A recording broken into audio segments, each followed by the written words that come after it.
নমস্কার বন্ধুরা, লক্ষ্মী মায়ের পূজায় কী কী নিষিদ্ধ এবং কিছু গুরুত্বপূর্ণ বিষয় রয়েছে। আপনি যদি লক্ষ্মী মায়ের পূজা করে থাকেন তাহলে এইসব বিষয়বস্তু ত্যাগ করবেন। আপনি যদি ধন সম্পদ এবং লক্ষ্মী মায়ের কৃপা লাভ করতে চান তবে অবশ্যই বিষয়বস্তুগুলো ভালোভাবে পালন করবেন এবং কিভাবে লক্ষ্মী মায়ের পূজা করবেন এবং কিভাবে পূজা করলে লক্ষ্মী মা অত্যন্ত প্রসন্ন হন।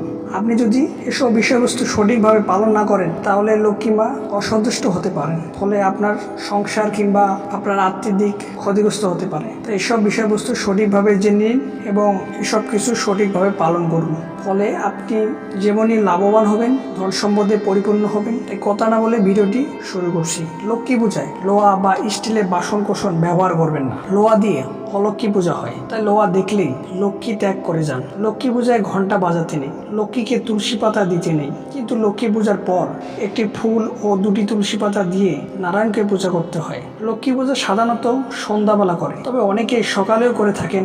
সকালে করলে সকাল 9টার মধ্যে করে নেওয়াই ভালো। পূজার পর ব্রতকথা পাঠ করতে হয়। স্মরণীয় কিছু বিষয় রয়েছে। লক্ষ্মী পূজা প্রতিমা সরা বা লক্ষ্মীর ঝাঁপিতে হয়ে থাকে। পূর্ববঙ্গীয়রা সাধারণত সরা বা প্রতিমায় লক্ষ্মী পূজা করেন। পশ্চিমবঙ্গীরা লক্ষ্মী ধান পাত্রী বা ঘটে পূজা করেন।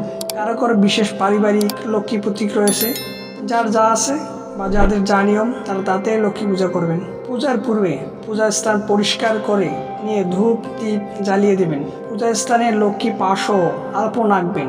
ঘটের পাশে একটি লক্ষ্মীর পা অবশ্যই আঁকবেন।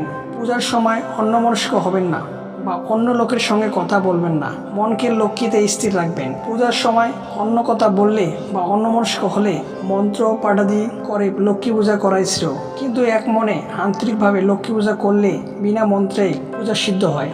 অবশ্য দীক্ষিত হলে গুরুমন্ত্রেও পূজা চলে। বিশেষভাবে মনে রাখবেন, মন্ত্র পাঠ বা পূজা ক্রিয়া দিতে অভিজ্ঞ ব্যক্তিরা বিনা মন্ত্রে পূজা করবেন। বিনা মন্ত্রে পূজা শুধু সেই সবে অনভিজ্ঞদের জন্য। লক্ষ্মী পূজা বৃহস্পতিবার মাত্রই করা যায়, তার জন্য তিথি নক্ষত্রের বিচার করতে হয় না। তাই যারা প্রবাসী তাদের ভারতীয় বা বাংলাদেশ সময় মিলিয়ে পূজা না করলেও চলবে। যে দেশে যেমন বৃহস্পতিবার পড়বে সে দেশে তেমন করবে। তাছাড়া শাস্ত্রে আছে প্রবাসে নিয়মং নাস্তি, তাই প্রবাস হলে রবিবার বা সাপ্তাহিক ছুটির দিনেও লক্ষ্মী পূজা করতে পারেন। সেক্ষেত্রে পূজার আগে মায়ের কাছে ক্ষমা চেয়ে বলে নেবেন, মা বৃহস্পতিবার পূজা করতে পারলাম না, আজ পুজো নাও। ভারত বা বাংলাদেশবাসী হলে বৃহস্পতিবারের পূজা বৃহস্পতিবারেই করবেন। ভিডিওটি ভালো লাগলে লাইক করবেন, কমেন্ট করবেন এবং একাদশী বার্তা পেতে এবং আরও অনেক তথ্যকথা পেতে আমাদের চ্যানেলটিকে সাবস্ক্রাইব করে আমাদের পাশে থাকুন। ভালো থাকুন, সুস্থ থাকুন, সবসময় ডিএসডি মন্দির চ্যানেলের সাথে থাকুন। নমস্কার।